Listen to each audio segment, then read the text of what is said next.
हरिः ओम् श्रीराघवम् दशरथात्मजमप्रमेयम् सीतापतिम् रघुकुलान्वयरत्नदीपम् आजानुबाहुम् अरविन्ददलायताक्षम् रामम् निशाचरविनाशकरम् Namami. Harihi Om Tat Sat. Today I am going to cover Sargas 35 and 36 of the Yuddha Kanda.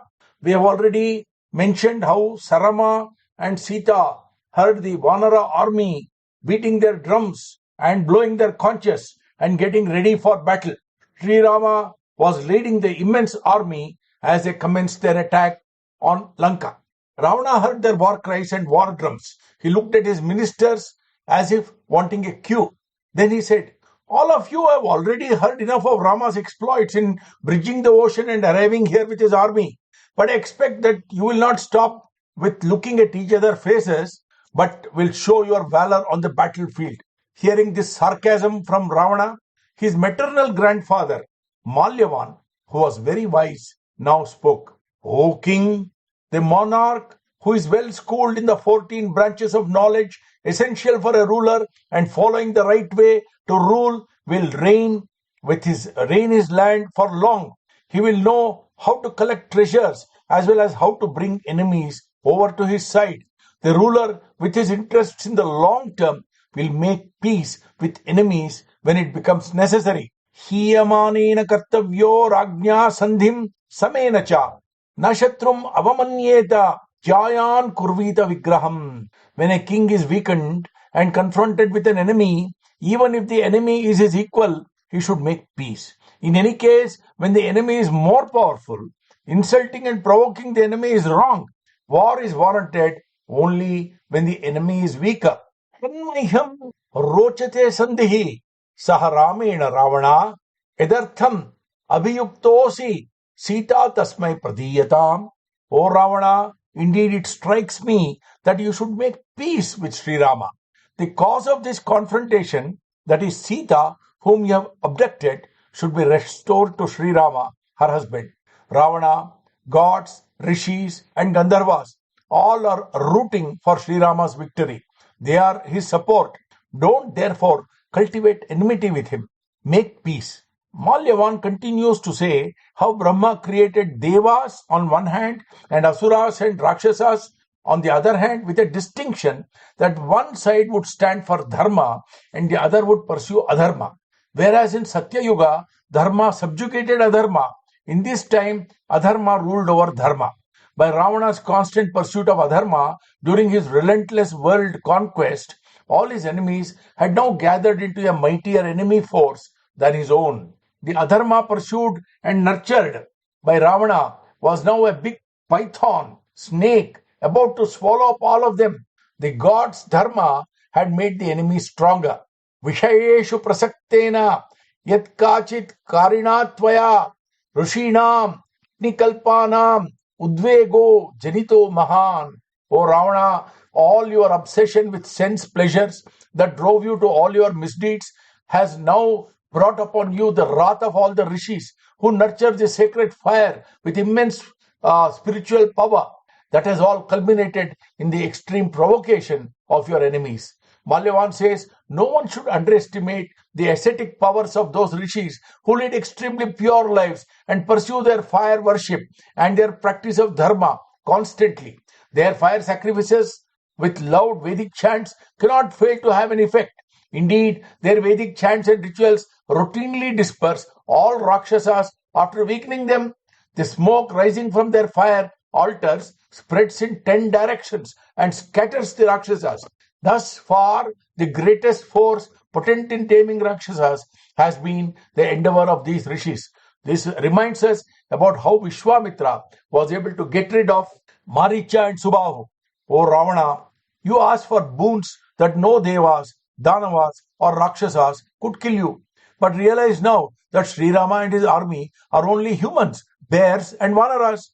You have no protection from the boon against them, and they are extremely powerful.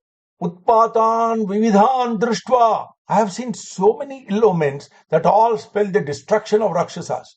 I see terrible dark clouds of destruction looming overhead and raining blood. Horses and elephants are making tragic sounds of distress.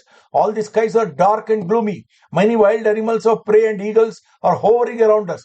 I see in my dreams black women with yellow teeth spelling evil, robbing us and laughing away, and so on.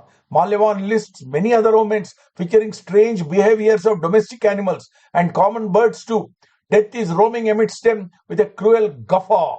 विष्णुं मन्यामहे रामं मानुषं रूपमास्थितं नहि मानुषमात्रोऽसौ राघवो दृढविक्रमः तेन बद्धः समुद्रे च सेतु च परमाद्भुतः कुरुष्व नरराजेन संधिं रामेण हे Ravana. O Ravana, I think it is none other than Vishnu himself who has come in the form of Sri Rama, a human. How could a human accomplish all that he has done? Indeed, he has built a bridge over the ocean. He is of proven prowess and has surely astonished all of us. Please make peace with the Lord of humans, Sri Rama. Malyavan, as court decorum demanded, concluded, O king, do what brings good for the future. Think through all that I have said. He looked at Ravana, assessed his mood, and fell silent. The supreme emperor of Rakshasas, Ravana, whose alias could well have been Mr. Superego, did not take kindly to Malyavan's advice. In his typical and comprehensive way, he used his own circuitous logic to condemn his concerns. Sabadhva Bhrukutim Vaktre Krodhasya Vashamagataha. Ravana then knitted his big bushy eyebrows and with a big scowl on his face displayed his rage.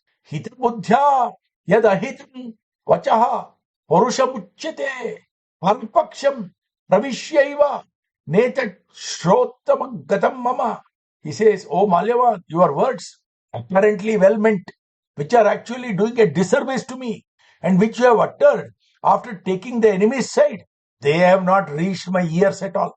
They have not even entered my ears. Manusham, Krupanam, Ramam, Ekam, Shaka Mrugashrayam, Samartham Manyase Kena, Jaktam Pitra Vanashrayam.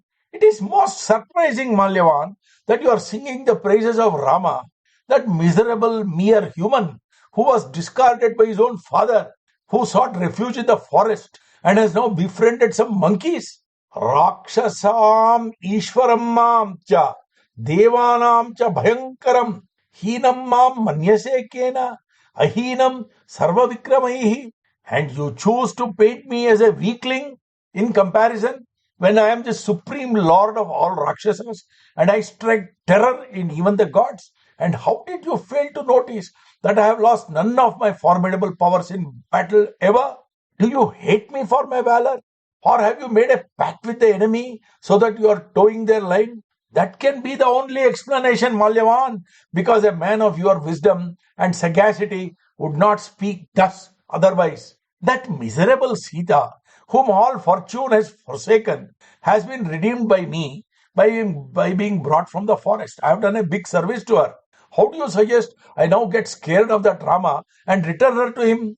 Oh, Malyavan, you shall witness soon how I will annihilate the crores of monkeys that Rama has brought. I will kill Sugriva, Lakshmana, and Rama in no time. This Ravana, whom no one even among the gods dares to face in a one-to-one combat, who shall he be afraid of? Know this, even if I am cut in half, I shall not bow down to anyone. Take it as my personality trait, but that's who I am. Okay, by some good fortune, Ravana says, Rama built a bridge over the ocean. How can that be a big deal? Why should anyone be afraid of him for that reason?